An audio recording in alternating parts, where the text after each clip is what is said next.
ஆத்மா வணக்கம்மா. இப்போ நான் போய் சாமி கும்பிடும்போது தியானம் பண்ணும்போது என் மனசு வந்து ஒரு நிலையாக சாமி கும்பிடவே முடியலை. ரொம்ப இதையும் மற்ற விஷயங்களும் போட்டு குழப்பிட்டு இருக்குது. சாமி கும்பிடவே முடியலை என்னால். அது ஏன் சாமி? எல்லா செயலையும் ஈடுபடுறீங்க, அதனால் மனம் அடங்காது. எல்லா செயலத்து இருக்கும்போது தான் மனம் அடங்கும். மனம் அடங்கும்போது சாமி கும்பிட்டா அப்போ தான் சாமி மேலே மட்டும் ஞாபகம் வரும். மனம் பல விஷயத்தில் இந்த வியாபாரம் அந்த வியாபாரம் இந்த தொழில் அந்த தொழில் வீட்டு பிரச்சனை இதையெல்லாம் மனசில் சுமந்துக்கினால் சாமி கும்பிட முடியாது. சும்மா ஊரில் பார்க்குறவங்களுக்கு நான் கோயிலுக்கு போய் வர மாதிரி இருக்கும். ஆனால் உண்மையாக பார்த்தீங்கன்னா எனக்கு கோயிலுக்கு போனால் திருப்தியே கிடைக்காது. ஆனால் மனசில் அதனால்தான் இந்த பணக்காருக்கும் ஏழைக்கும் ஒரு வித்தியாசம் உண்டு. ஏழைகள் வந்து சாமியாண்ட போனாங்கன்னா அவங்களுக்கு தெய்வத்தை தவிர வேறு எண்ணம் வராது. ஏன்னா அவங்களுக்கு எந்த சிக்கலும் கிடையாது. ஆனால் இந்த வசதி படைத்தவங்க சாமி கும்பிடுற மாதிரி இருக்குமே தவிர உண்மையான சாமி கும்பிட முடியாது. ஏன்னா அவங்க கட்டின்னு போகிற துணியே மற்றவங்க பாப்பானான்னு கட்டின்னு போகிறாங்க. அவங்க கோயிலுக்கு போகிற இடத்துல சாமி கும்பிடுற இடத்துல நகையே தேவையில்லை, ஊர்பட்ட நகையை மாட்டிக்கின்னு போகிறாங்க. இதை எவன் அறுப்பானோ, இந்த துணியை யார் நல்லா பார்க்குறானா, நம்ம நல்லா கட்டிக்கிறோமா, இந்த மாதிரி எண்ணங்களை வச்சுக்கின்னு தெய்வ வழிபாடில் போக முடியாதும்மா. அங்கே போகும்போது எல்லாத்தையும் இழந்துடணும்.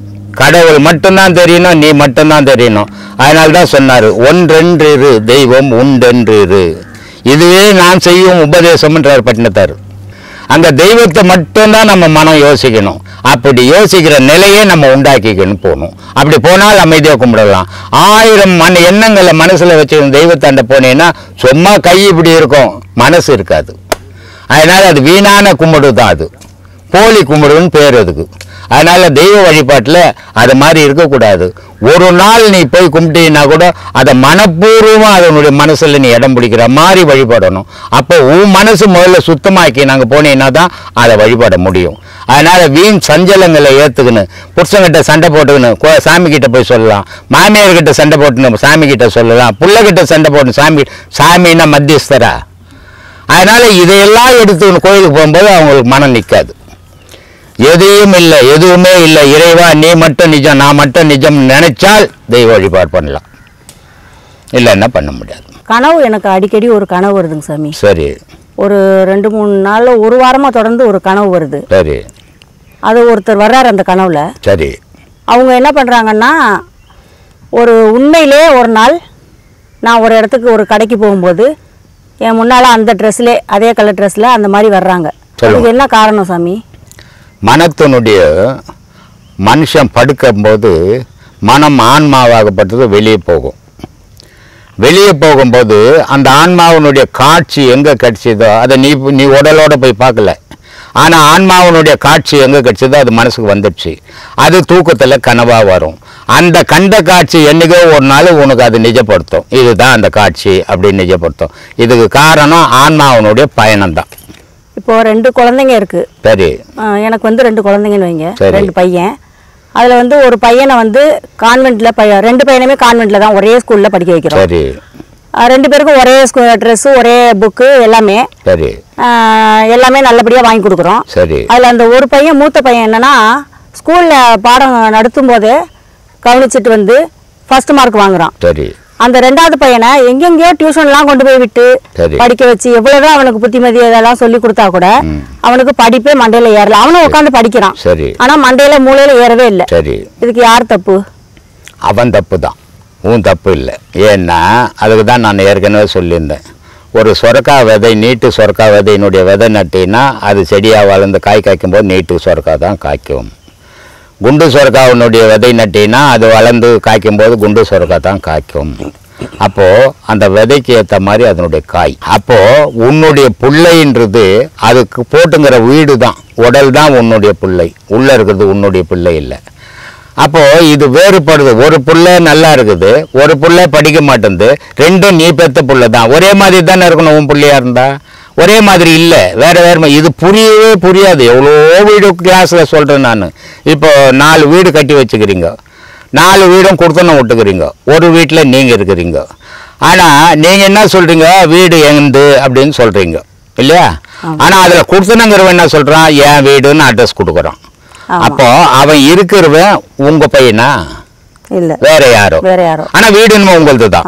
அத மாதிரி உங்க பையனுடைய உடல்ல இருக்கிற ஆன்மா வேற, அது எப்படிப்பட்டதோ அதுக்கேற்ற மாதிரி தான் படிப்பு வரும்.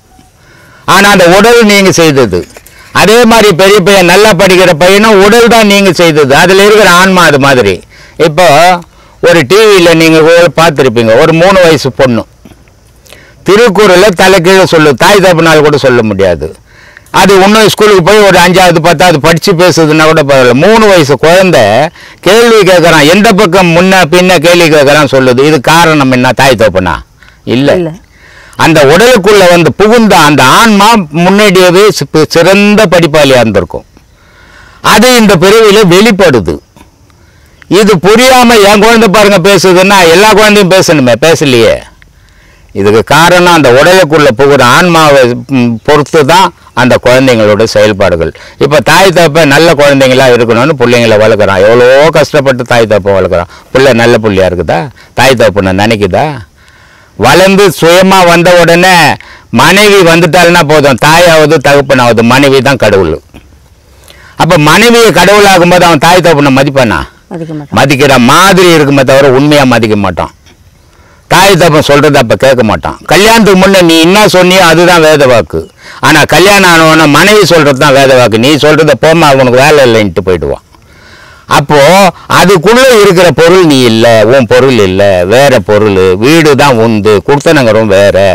அப்போ அதுக்கேற்ற மாதிரி அது நடக்குது, அதுன்னு புரியணும். இது புரிஞ்சதுன்னா பிரச்சனை இருக்காது, புரியலன்னா குழப்பம் வந்துடும். இப்போ நானும் என்னோட ஃப்ரெண்டும் வந்து போயிட்டுருக்கோம். ஒரு இடத்துக்கு போகும்போது ஒருத்தவங்க ரொம்ப கஷ்டப்படுறவங்க வந்து தர்மம் கேட்குறாங்க. கேட்கும்போது எனக்கு மனசு, ஐயோ பாவம் வயசானவங்களாக இருக்காங்க, அவங்களுக்கு ஒரு 10 ரூபா கொடுப்போம் அப்படின்னு நினச்சி நான் கொடுக்கலான்னு போகிறேன். அப்போ அது என்னோட தோழி என்ன சொல்கிறாங்கன்னா, அவங்களுக்கு பிச்சை போடாத, அவங்க செஞ்ச பாவம் தான் அவங்க இப்போ பிச்சைக்காரராக இருக்காங்க, நீ பிச்சை போட்டினா அந்த பாவம் உனக்கு ஒட்டிக்கும், அது செய்யாத அப்படின்னு சொல்கிறாங்க. ரொம்ப அறிவாளி அவங்க, பேரறிவாளி அவங்க.